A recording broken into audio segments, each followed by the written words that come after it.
अल्हम्दुलिल्लाह, तमाम तारीफ़ें अल्लाह रब्बुल इज़्ज़त के लिए, लाखों और करोड़ों दुरूद सलाम हज़रत मोहम्मद मुस्तफ़ा सल्लल्लाहु अलैहि वसल्लम पर, जिनके तुफ़ैल मालिकुल मुल्क ने हम सब पर मेहरबानी फरमाई। सब महीने, सब दिन, सब सातें, घड़ियाँ अल्लाह रब्बुल आलमीन के लिए हैं।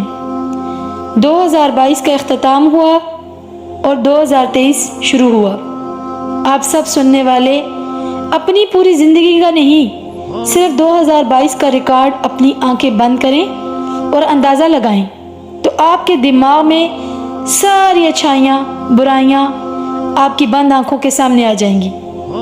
अपने तमाम गुनाहों पर शर्मिंदा होते हुए सच्चे दिल से अल्लाह की बारगाह में तौबा करो और ऐसी तौबा करो कि दोबारा उन गुनाहों की तरफ पलट कर ना जाओ, और अल्लाह ताला से माफ़ी की अपील के साथ खुद दुआ करो कि जो आइंदा साल शुरू हो रहा है उसमें लोगों को नेकी का हुक्म दो और बुराई से रोको, और अल्लाह की वहदानियत को दुनिया के गोशे गोशे तक फैलाओ, और हुजूर नबी करीम सल्लल्लाहु अलैहि वसल्लम की इत्तहाद करो।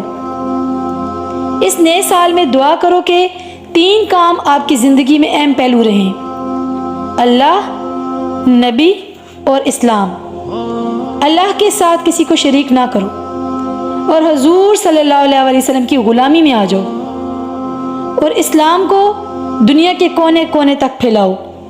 अल्लाह ताला से ये दुआ है कि अल्लाह ताला बाकी सारी ज़िंदगी में हमसे ये अमल मकबूल फरमा ले।